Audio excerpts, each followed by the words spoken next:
everyday memory is not something I get paid to use, so I can afford to forget things and not worry about it. My paid-for-play memory is sharp as a tack. I'm sort of that school that if I read it 3 times, I know it, and generally I don't say the lines out loud until the first time I rehearse them in front of a camera. And once you start movement, it's easy to remember where you are when you say something. That makes it totally simple. And, shooting movies is like, come on. It's not like you're doing a play and you have to remember something from beginning to end every night. A page and a third a day, come on. Piece of cake. You make it sound so easy, Sam. Well, unless you're working for Quentin and that page and a third is all your dialogue, or it's 4 pages of dialogue that you still got to go with, which is great. That's fun to do. So you gave some advice to some students, and this whole thing went viral because people were just so impressed by it. Do you mind if we show a little clip? Okay, of it? yeah. Check it out. This is what Dee said. Dreams without goals are just dreams, and they ultimately fuel disappointment. Goals on the road to achievement cannot be achieved without discipline and consistency. I pray that you all put your shoes way under the bed at night so that you got to get on your knees in the morning. They were young students and they were putting on a production. I forgot what it wasn't a competition, but they were all like performing, and so they said, say something. So and you went on ahead and had said that. Gotta hit them. I love it. Right. I love the discipline part because people think you are just you make something cool and you're supposed to be a success. But we put a lot of work into what we do, and a lot. It requires discipline. That's right. Because you can't just do whatever you want to do and think everything is going to come out 100%. It's not. You got to put that work into it. Well, they say luck is where opportunity meets preparation. You start working on the character. How much do you demand that they play the character that you've thought of, or how much do you accept from them as the character as they see it? Well, so far I've worked on 3 movies now. Let's say the last 2 movies that had a very loose. The characters in the film were ill-defined in the scripts, and they came together during the actual shooting. Because on Jaws, Richard pretty much designed his own character with Matt Hooper. That wasn't in the book, and that wasn't in the first couple screenplays. And when Richard had a good idea, if it conformed to my overview of the whole movie, I said, great, that's a great idea, we'll use it. And I pretty much, sapped from Richard. I said, I want Richard Dreyfuss to play Matt Hooper. I don't want you playing a dilettante, I want the dilettante in you. And that's why I cast Rick. I kind of typecast Rick for the part of the ichthyologist. And it was the same thing with Roy Scheider. I had seen Roy in The French Connection, and I met him at a party at Andrea Eastman's house, and I was sitting here talking to him saying, I can't find this leading man, Here I am saying I can't find this guy to play Brody. It's terrible. I looked at all these actors, and most of them won $1 million. We're not going to spend $1 million, and the other ones aren't interesting enough. What am I going to do? And I suddenly said, hey, what are you doing this summer? it was really that fast. And it just dawned on me that Roy would be right for the part. And of course, Roy, who has written before, he and I together worked on his character. So there was a lot of freedom for the characters, for the actors who played those parts in Jaws, a great deal of freedom. Close Encounters, there was less freedom. And Sugarland, there was very little freedom, except with Goldie, because Goldie's character was so off the wall that she was going off in 100 different directions. And I worked very hard to get Goldie to be one person, not several. But it depends on the story. Because you're shooting chronologically, and because you're finding out the information as the character does, you become aware that perhaps there's something happening here. But again, it's not an intellectual thing; it's an emotional thing.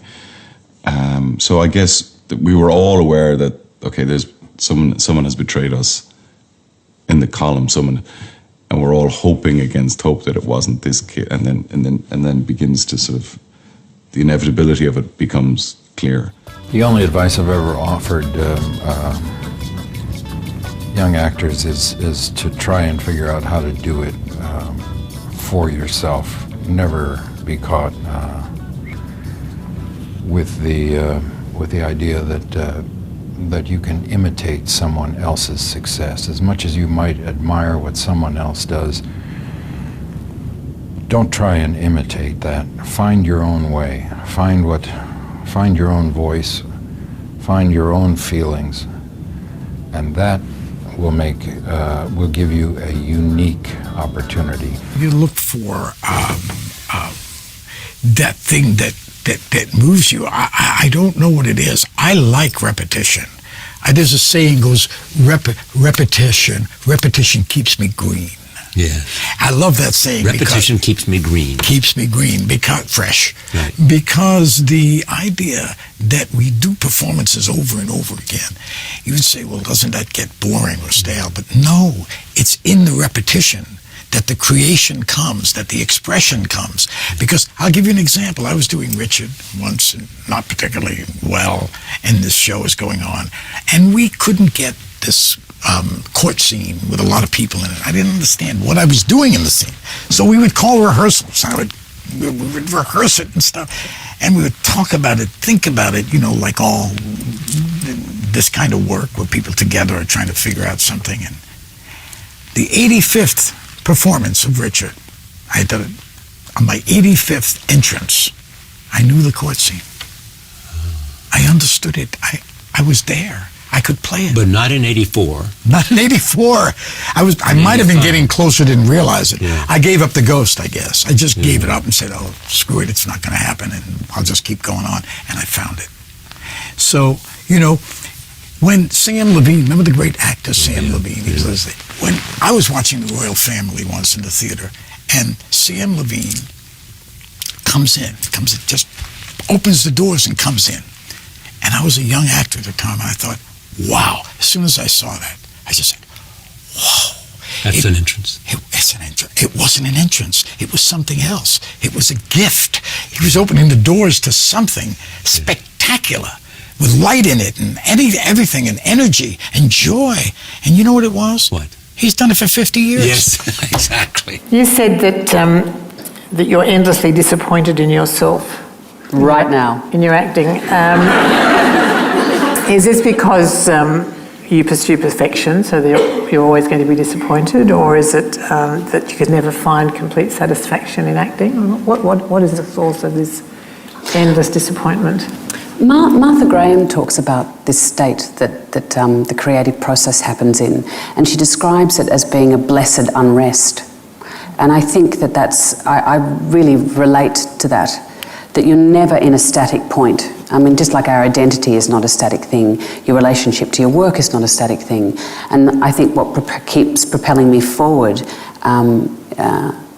is that going into the unknown, and I'm always picking apart the bits that I'm not happy with and thinking, oh, I don't want to do that again. And it's not necessarily in the outcome, it can be to do with the process.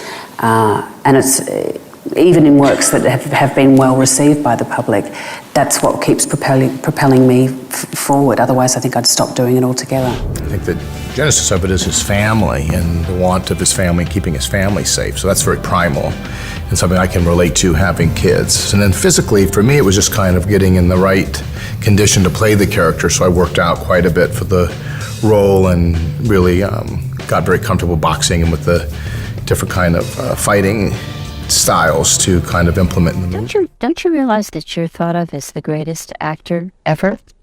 Tim's the greatest actor ever. He pretends he loves me, he wants something to eat. Get out of here. No, it's true.